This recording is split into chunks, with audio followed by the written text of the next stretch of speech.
और बढ़ते आगे रुक करेंगे कुछ अन्य खबरों का। नारायणपुर से बड़ी खबर, जहां नक्सलियों की साजिश को नाकाम कर दिया गया। सर्चिंग के दौरान गट्टाकाल जंगल में मिला एक प्रेशर आईईडी, 5 किलो का यह आईईडी बॉम्ब मिला है।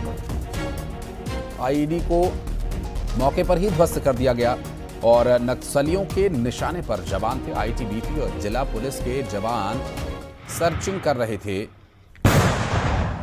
और नक्सलियों की बड़ी साजिश को यहां नाकाम कर दिया गया है।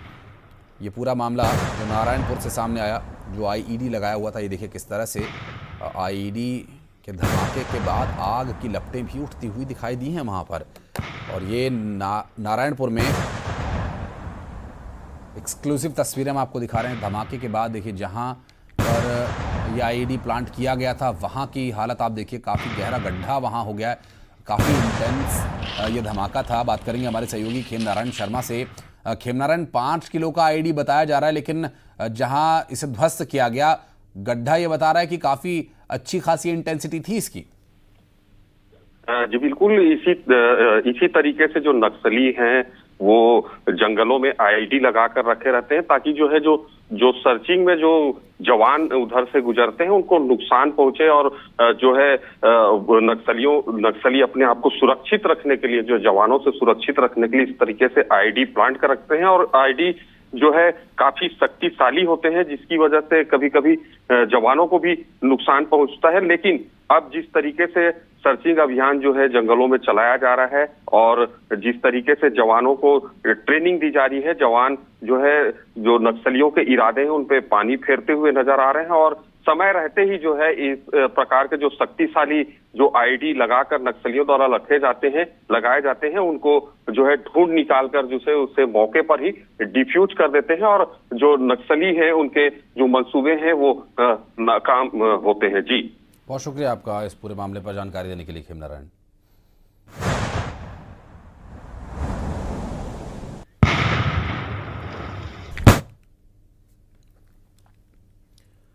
और अब बात पश्चिम बंगाल की, जहां इंसाफ की उल्टी नदी बह रही है। मुर्शिदाबाद हिंसा के पीड़ितों से ज्यादा वक्फ का विरोध करने पर सुप्रीम कोर्ट को खुला चैलेंज करने वाले मौलानाओं पर ममता बरस रही हैं।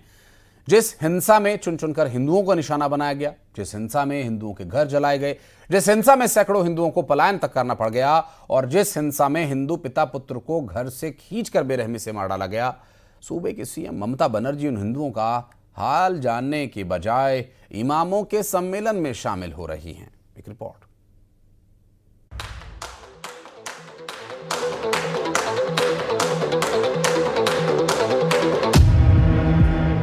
एक तरफ हिंदू शहीद दिवस, दूसरी तरफ इमामों के सम्मेलन में सीएम ममता बनर्जी। ये दोनों ही तस्वीरें पश्चिम बंगाल की और दोनों ही तस्वीरों का वास्ता वक्फ कानून से है। पहली तस्वीर हिंदू शहीद दिवस की है। बीजेपी ने आज पूरे प्रदेश में उन हिंदुओं की याद में शहीद दिवस मनाया जिनकी वक्फ विरोधी प्रदर्शन के दौरान हुई मुर्शिदाबाद हिंसा में बेरहमी से हत्या कर दी गई थी।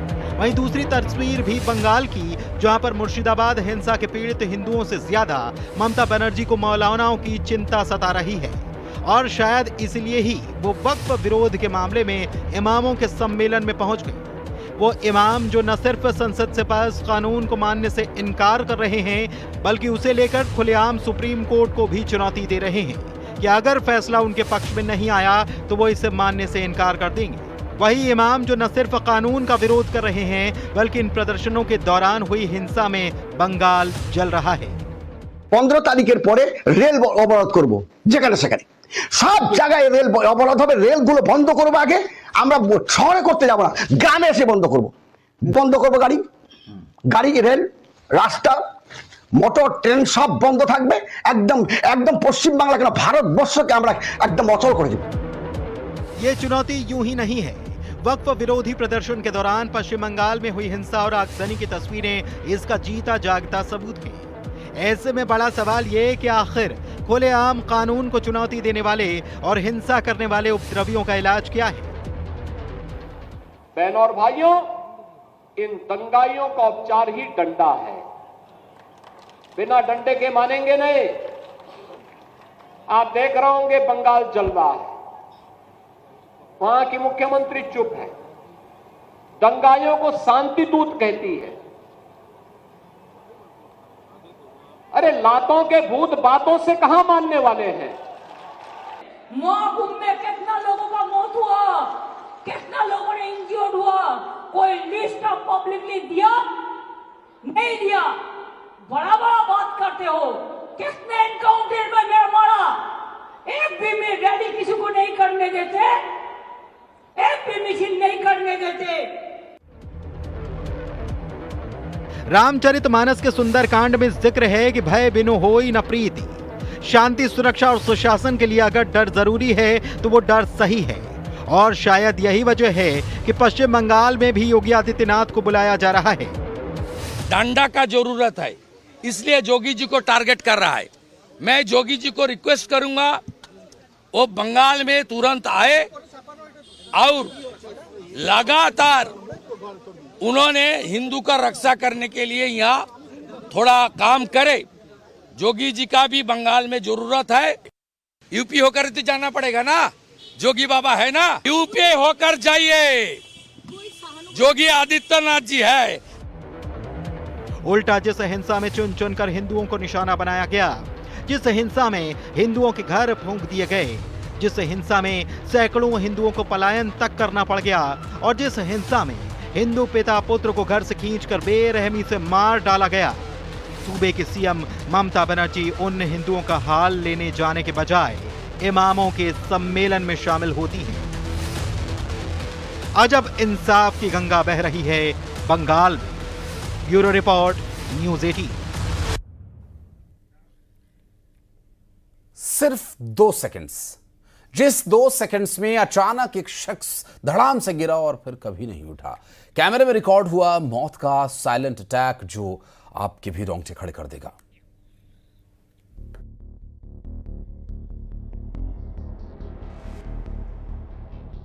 फिर चुपके से आई मौत, 10 सेकंड में गई जान। मौत का साइलेंट अटैक। दिल का दुश्मन कौन? कहते हैं मौत का कोई भरोसा नहीं, कब कैसे आ जाए, कब चुपके से इंसान को मौत अपनी आगोश में संभाले। इस सीसीटीवी फुटेज में कुछ ऐसा ही कैद हुआ है। फैक्ट्री है ये, जिस तस्वीर में फैक्ट्री के गेट पर कुछ लोग नजर आ रहे हैं। गार्ड अंदर जाते हुए नजर आ रहा है और गेट के बाहर जाते हुए ये शख्स जो लाल रंग की शर्ट पहना हुआ है। अब तक आपको सब कुछ सामान्य सा लग रहा होगा, लेकिन अगले पल ऐसी तस्वीर कैद होगी जो कोई नहीं जानता था। अब ये लाल शर्ट पहना शख्स किसी से बात करते नजर आ रहा है। इधर अंदर गार्ड है। लाल शर्ट पहना ये शख्स जिसका नाम है कैलाश, कन्फेक्शनरी फैक्ट्री में काम करता है। ड्यूटी करने आया, गेट के अंदर जाता है, गार्ड से कुछ कहता है और अगले ही पल वो तस्वीर कैद हुई जो दिल दहला देगी। अचानक कैलाश बेसुध होकर धड़ाम से गिरता है। किसी को कुछ समझ नहीं आया। हो सकता है थोड़ी घबराहट हो, थोड़ी बेचैनी हो, लेकिन कैलाश गिरा तो उठा ही नहीं। फौरन फैक्ट्री वाले उसे अस्पताल ले गए, लेकिन जान बचाई नहीं जा सकी। इंदौर के बाणगंगा थाना इलाके का ये मामला है। ऐसा पहली बार नहीं हुआ है। कई बार मौत के साइलेंट अटैक की कई तस्वीरें सामने आ चुकी हैं। कभी कोई कथावाचक मौत के मुंह में समा गया तो कभी कोई योग गुरु। आखिर दिल क्यों है बेचारा? अपने दिल का रखिए ख्याल। इंदौर में मिथिलेश गुप्ता के साथ न्यूज़ 18 के लिए ब्यूरो रिपोर्ट।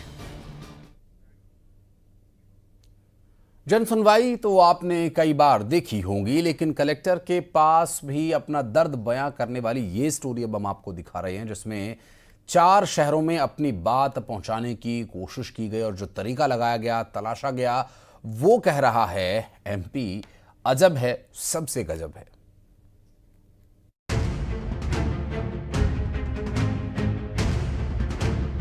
आखिर नौबत ऐसे क्यों आन पड़ी कि इन 4 शहरों में ऐसा तरीका अपनाने पर मजबूर होना पड़ा? तो इन 4 तस्वीरों में सबसे पहले भिंड के गुरुजी का दर्द सुनाते हैं। भाई चप्पल तो पहनने के लिए होती है, लेकिन गले में क्यों डाली गई है?